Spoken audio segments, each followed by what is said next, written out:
आपको एक मामला याद ही होगा, अपनी बेटी की शादी से 10 दिन पहले अपने ही दामाद के साथ एक महिला फरार हो गई थी। उसे अब पुलिस ने नेपाल बॉर्डर से बरामद किया है और उससे जो होने वाला उसका दामाद था वो भी उसके साथ मौजूद था, उसे भी पुलिस ने धर दबोचा है। कहाँ से पकड़ी गई ये सास और दामाद का ये जो पूरा जोड़ा था, इन्होंने क्या कहानी बताई, क्यों ये अपनी ही बेटी की शादी के 10 दिन पहले चली गई थी, इस रिपोर्ट में आप जानें।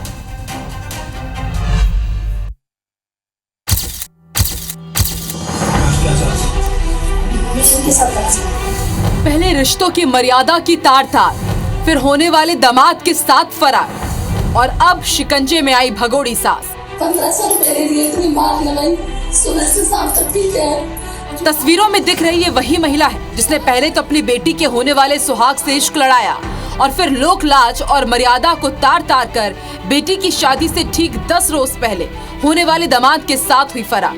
पुलिस घर से भागने वाली सास और दामाद की तलाश कर ही रही थी। इसी दौरान दोनों की लोकेशन नेपाल बॉर्डर पर मिली, जिसके बाद खाकी ने दोनों को धर दबोचा। अब इसे मात्र संयोग ही कहेंगे कि जिस रोज बेटी की शादी होनी थी उसी रोज सास और होने वाले दामाद का ये जोड़ा खाकी के हत्थे चढ़ गया। अनीता ने पुलिस को बताया कि उसका पति उस पर शक करने के साथ ही उसके साथ मारपीट करता था। इससे तंग आकर उसने ये कदम उठाया। जो घर वाले हैं उनका कहना ये था कि करीब 3-4 लाख रुपए नकदी व कुछ जेवरात लेके गई, ऐसा कुछ है। बस ये तो ये पैसे हैं, मगर 1500 रुपए दे दिए, इतनी मार लगाई, सुबह से शाम तक पीते हैं। जो 6 महीने रहता है, कुछ कमाएगा नहीं। अभी तक एक मकान बना के दे दिया, 1500 रुपए डाल देता है, उसका भी हिसाब लेता है मुझसे। उन्होंने मुझे आरोप गंभीर गंदा लगाया, तो उन्होंने एक बार ये नहीं सोचा कि धमाका ऐसी गंदी हरकत क्यों करेगी। जानकारी के मुताबिक अनीता 9 दिन पहले अलीगढ़ से कासगंज गई थी, जहां से राहुल और अनीता बस के जरिए बरेली पहुंचे और फिर वहां से बिहार के मुजफ्फरपुर।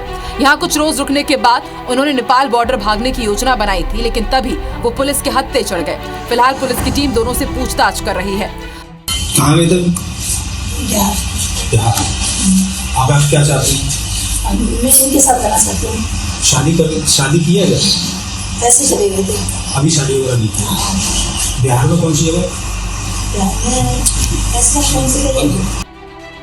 दरअसल राहुल नाम के युवक की शादी शिवानी नाम की युवती से तय हुई थी। रिश्ता तय होने के बाद राहुल ने अपनी सास अनीता को एक स्मार्टफोन गिफ्ट किया था और यहीं से शुरू हुआ सास और दामाद के बीच का लव कनेक्शन। और फिर एक दिन अनीता अपने होने वाले दामाद राहुल के साथ फरार हो गई। यूं तो सास और दामाद का रिश्ता माँ बेटे की तरह होता है। इस रिश्ते का सम्मान भारतीय समाज की परंपरा रही है, लेकिन अनीता ने न सिर्फ इस रिश्ते को कलंकित किया बल्कि अपनी बेटी का घर भी बसने के पहले ही उजाड़ दिया। Bureau report IBC 24।